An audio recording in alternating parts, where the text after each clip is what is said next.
Okay, we're up here in East Amherst, and we're looking at a big overhang gutters, and definitely needs gutter helmet system. So the overhangs are not as vented as they should be, and we're going to give them the option to do the venting, the gutters, and the gutter helmet. The gutters are packed. They got the old spike and furrow gutters, and there's a couple of places you can see where water's been coming behind it. So we're going to have some bad wood. They've got a chronic leak at a seam over here in the middle, so this is all going to be one piece. It's over 100 foot long. One of the things too with when we do the soffits, what we want to do, I think a lot of guys are going to pay attention to this, is right where the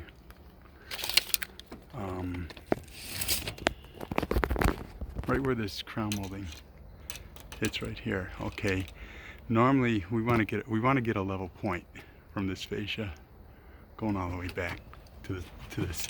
So our level point is probably going to be somewhere around here. So we'll mount our soffit channel there, and but we're going to end up with this mark of old caulk, which never really should have been caulked, because any moisture that gets in, you want it to get out. So I'm going to give them an option with maybe putting in a bit of a freeze board, which would come down, you know, maybe 4 inches or so onto this soldier course of brick, and trim that with aluminum and dress this up. I'll set that aside as a separate price. And obviously we won't have to here where this big freeze board is here. We won't bother trimming that because that can be part of that's part of your window trim, and that can always be done at a later date.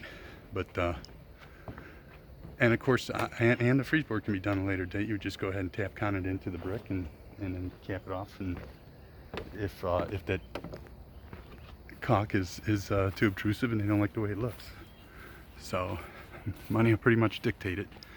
So we've got the big old ranch, about a 25-inch overhang, or 26-inch overhang on most of it, and then where these window wells are, we're gonna block those off, and those will be trimmed out.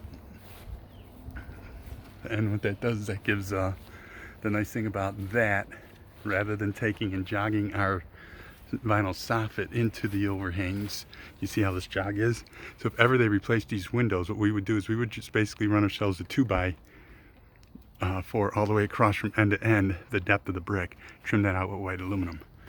And then if ever they do replacement windows, they just pop that 2x4 out, and they only have to trim that little bit. They don't have to mess with the soffits on the house. We got a big porch ceiling that has about a 3/4 inch sag to the front. We want to, if we keep this gutter up all the way, we should be able to that'll give us the opportunity to get most of the water, especially if they go with a 6-inch gutter. I recommend nothing less than 6-inch here, and a big 3x4 downspouts.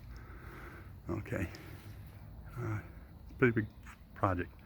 So we got a nice big ceiling here, and then the garage is not finished, so we don't have to vent the garage, even though we're going to cut openings, but not as much as in the house.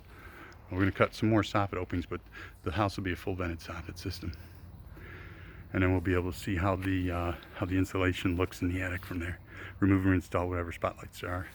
If the owner wants new ones, they can do it. We got to check about this recessed light here. That might have to get replaced if it won't come down anymore. So, and it looks pretty old. Okay.